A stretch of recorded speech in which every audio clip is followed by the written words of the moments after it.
The worst Christmas ever for Mariah and Tessa. Noah celebrates the occasion with his parents, Tessa and Mariah, at his club. Mariah appreciates the Christmas Eve drink he gave her. The idea has been proposed by Noah as something they should continue doing annually. Nick believes that a lot of interesting things can happen before the new year. Sharon says she felt a bit of loneliness this evening. Faith has grown up and is now out exploring Europe, much to their awe. A discussion turns to Christian, with Nick remarking how much easier it was to put him to bed tonight than Noah. Mariah is praying he isn't like his older brother and starts his day earlier than necessary. Nick thinks that for the best Christmas experience, you should have the perspective of a child. Both Tessa and Mariah hold hands. Thanks to the Christmas miracle as New Year's Eve approaches, Noah jokingly pours additional champagne for Mariah to pour. In order to prepare food for the shelter residents, Sharon will shortly be returning home. They'll be there at sunrise, Mariah reassures her. Additionally, Noah will lend a hand. When Nick asks Sharon where they should hang out, she offers they all head to her apartment for lunch.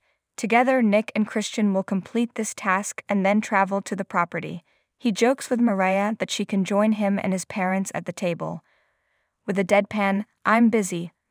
Mariah says that she is actually quite busy. Sharon offers to drive the girls, but Tessa has a surprise in store. She has reserved a suite for their first Christmas together. Even a bath with rose petals is on the agenda. Mariah praises the soft robes, which make her feel like a queen.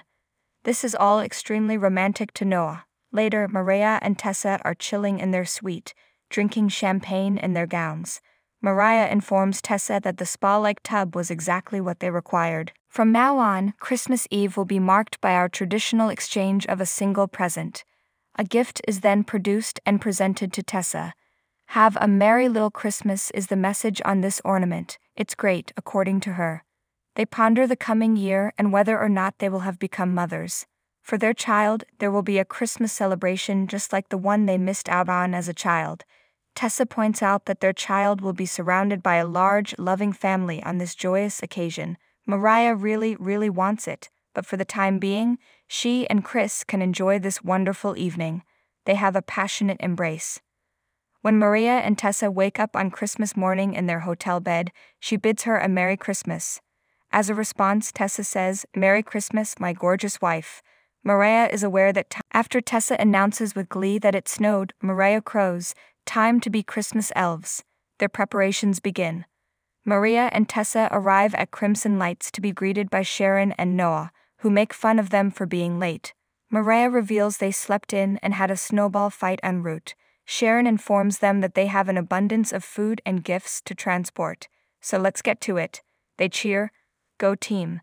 After that, they pack up the last of their belongings and Sharon warns Noah to drive carefully due to the chaos on the highways. Having been assisted by Mariah and Tessa, she expresses gratitude to them.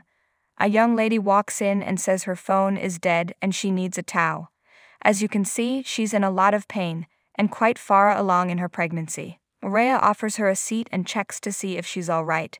Tessa says she can try again later because all the tow vehicles are currently in use. Later, while showing Sandra about Crimson Lights, Mariah reassures her that she and Tessa are there for support. She reveals her surrogacy background.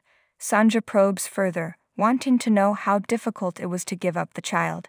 Mariah claims that the kid isn't hers, although she and her family frequently interact with him. Sandra presses the topic, inquiring whether or not she wants offspring.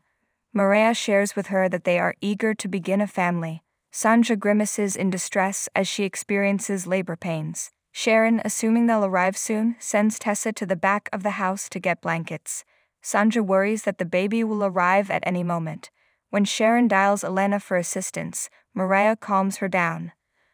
Elena comes, wearing rubber gloves, as Sharon, Mariah, and Tess are teaching a hysterical Sandra how to breathe. As Christmas approaches, Mariah ponders whether or not Sandra's appearance was a miracle. Sandra reappears and exclaims that she likely just had her water break. Mariah makes the call for an ambulance on the patio and comes back inside to tell everyone that the EMTs are having trouble sending someone out due to the terrible road conditions. Sharon reassures Sandra that labor is typically lengthier for first-time mothers. She proposes that they go for a stroll. Outside the room, Tessa sees Mariah wiping away tears and recognizes that she is remembering her labor with Dominic. Mariah thinks back on how terrified she was.